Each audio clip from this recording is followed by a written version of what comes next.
Ross, thanks for joining us. Against the side that started the afternoon top of the table, I suspect you feel a bit disappointed. It's just a point. Very surreal feeling. Come in there and just said to the lads that did we deserve to win? Probably not. Well, certainly not. Is it really frustrating to concede a goal in the whatever it was, 5 minutes to go in injury time? Then yeah, of course it is. But if you look back, we'd have taken a point here in the circumstances, and after last week's disappointing performance, I thought it was a step in the right direction. The contrast to last week was enormous, and you made a lot of significant changes, both in terms of personnel and formation. Yeah, we've had a really good week, Dave. Probably looked at myself a lot in terms of, obviously the comments that I made off the back of last week. So I looked at myself a lot, and I looked at myself as well in terms of what I do day to day. And I feel that there's been elements of the way that I work with the players and the way that I sort of manage myself that hasn't totally always been me at times. So I took a lot of reflection on that, and we've done a lot of work this week on a clear week to make sure that we came into this game tactically better prepared. And I thought the way the boys executed that side of the game today was really good. I really liked us in the first half. I thought we looked compact and solid. Not a great goal to concede, but I felt that we had a real.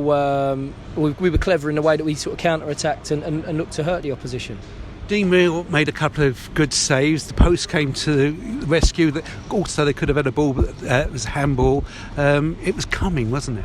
A little bit. And like I said there, I personally don't think we deserve to win it, but it's obviously a real devastating blow to concede the goal as late as we did. But I think, the goal lived a charmed life at times, and Dino kept us in it. But I thought the way we defended our box, sort of deserved that point out of the game, if you like, and that grit and determination that the boys have really shown today.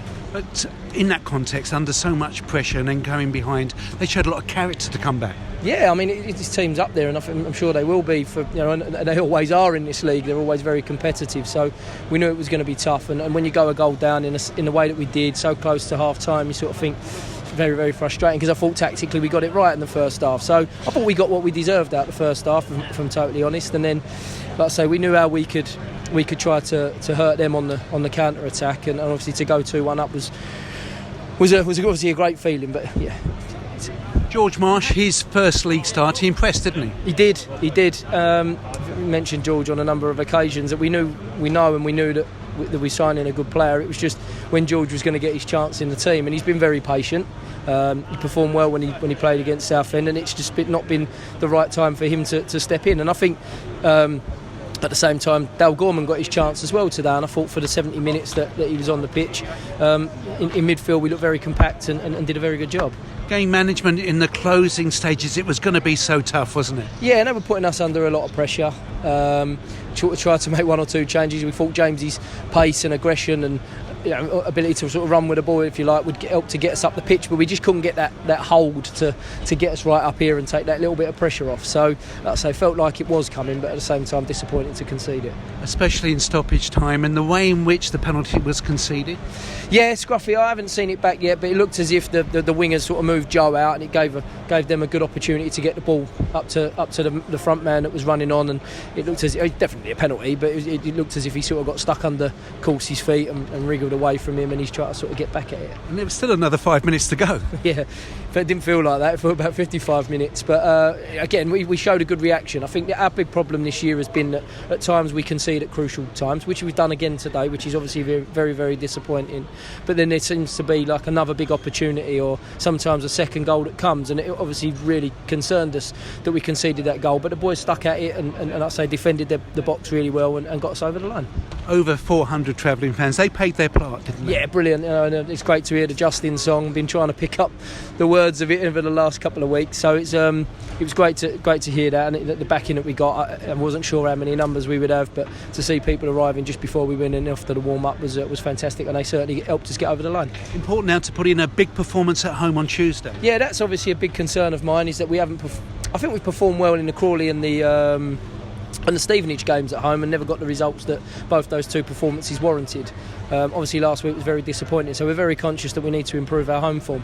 said to the boys in there that a point away from home at a team at the top end of the league is always a real positive, and if you're picking up points, you've got to try to improve that by picking up 3 at home. So we'll certainly give it a good go to be best prepared to do that against Crewe. Can we have an update on the absentees? Dan Happy and James Brophy not included today? Yeah, James Brophy has been suffering with a bit of a tight quad, and we sort of got him through the last couple of games, and we felt that with a clear week we could give him a bit of time off his feet to see how it improved, and it never improved to the level to be ready for today. So we're hoping with the work that he's done back at home today at the training ground that he might be a bit closer for Tuesday.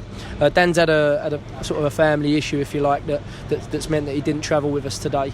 So we hope to see Dan right as rain and back to normal in terms of being in and in contention for the team on Tuesday night. Obviously the absentees of Jamie Turley running again. James Dayton's doing a lot more work today, and you probably see Joby in the distance somewhere running over there to try to get him back.